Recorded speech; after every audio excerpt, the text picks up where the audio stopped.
অনেকগুলো সংস্কার, অনেক বড় চ্যালেঞ্জ, কিভাবে সম্ভব? সম্ভব কিভাবে এটা ওনারা বুঝবেন যারা দায়িত্ব নিয়েছেন, এটা তো আমি বুঝবো না। কিন্তু প্রত্যাশা অনেকগুলো। তো ওই দিন দেখলাম যে প্রধান উপদেষ্টা বললেন যে কি কি সংস্কার করতে হবে, তার মধ্যে মোটা দাগে 4-5টা কথা বললেন, যেমন নির্বাচন ব্যবস্থা, আইন শৃঙ্খলা, তারপর প্রশাসন, গণতন্ত্র, তবে আপনার মানবাধিকার, বাক স্বাধীনতা, এগুলি বললেন আর কি।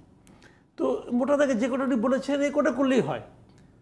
ক্ষুদ্র ক্ষুদ্র অনেক আছে, কারণ উনি যে সবগুলি করার দায়িত্ব নেওয়া ওনার জন্য ঠিকও হবে না, আমি মনে করি পারবেনও না, এক জীবনে অনেক সময় সম্ভব না। আর এই সংস্কার জিনিসগুলি না, এটা কিন্তু একটা চলমান প্রক্রিয়া। আপনি আজকে এই সংস্কারটা করবেন, 2 দিন পরে এটা আবার চেঞ্জ করার প্রয়োজন হবে কিন্তু, কারণ মানুষের তখন জীবনযাত্রা মানও চেঞ্জ হয়ে যাবে, চিন্তাও চেঞ্জ হবে, চাহিদাও চেঞ্জ হবে। কাজেই উনি যদি মোটা দাগে কয়েকটা জিনিস করেন, যে মনে করেন একটা আইনের শাসন কায়েম করতে পারেন, নির্বাচন ব্যবস্থাটা ঠিক করতে পারেন, মানুষের গণতান্ত্রিক অধিকারটা আপনি যদি সমুন্নত রাখতে পারেন, বাক স্বাধীনতা যদি সমুন্নত করার ব্যবস্থা করতে পারেন, এটা কিন্তু সাময়িক খালি করলে হবে না।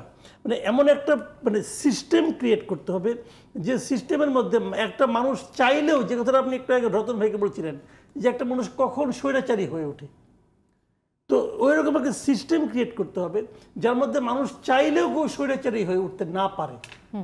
হ্যাঁ, সিম্পল। কিন্তু এখানে কিন্তু অনেকগুলো এগুলি নিয়ে কিন্তু রাজনৈতিক অঙ্গনে আলোচনা হচ্ছে। বিএনপিও কিছু রাষ্ট্র মেরামতে কিছু কিন্তু মানে কতগুলি পদ্ধতি দিয়েছে, ভালো মন্দ এগুলো নিয়ে বিতর্ক হতে পারে।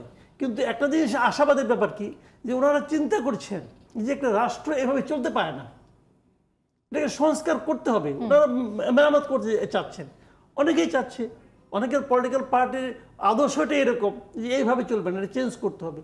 কাজেই যদি এই চেঞ্জটা যদি ডক্টর ইউনূস সাহেব অথবা এই সরকার যদি শুরু করে দিতে পারেন প্রক্রিয়াটা, সেটাও আমি মনে করি অনেক বড় একটা অ্যাচিভমেন্ট, এবং সেটার প্রত্যাশায় আমরা আছি। যে প্রধানত আমি মনে করি যে আগে প্রথম যেটা ঠিক করতে হবে সেটা হলো মানুষের ভোটাধিকারটা, গণতন্ত্র, বাক স্বাধীনতা, এগুলো একদম ইনিশিয়াল। এগুলি করেন ভাই, যদি করতে পারেন আপনারা, তাহলে এরপরে যারা নাকি এই গণতান্ত্রিক প্রক্রিয়ার মাধ্যমে যদি কেউ নির্বাচিত হয়ে আসেন, বাদ বাকি দায়িত্ব তাদের উপর বর্তাবে, তারা করবে। কিন্তু আমি যা করবো এইটাই ঠিক, বাদ বাকি কেউ কিছু বুঝে না, এটা হলো ফ্যাসিবাদী আচরণ। এটা করার ঠিক হবে না। এটা যদি ওনারাও করেন তো ওনারাও ফ্যাসিবাদে পরিণত হবেন, ফ্যাসিবাদী সরকার। এটা চেঞ্জ করব কিভাবে? কোনটা? এই যে আমি ঠিক, মানে মন মগজে পরিবর্তন না হলে সিস্টেম চেঞ্জ করে কি লাভ? এটা তো মানসিকতার সমস্যা।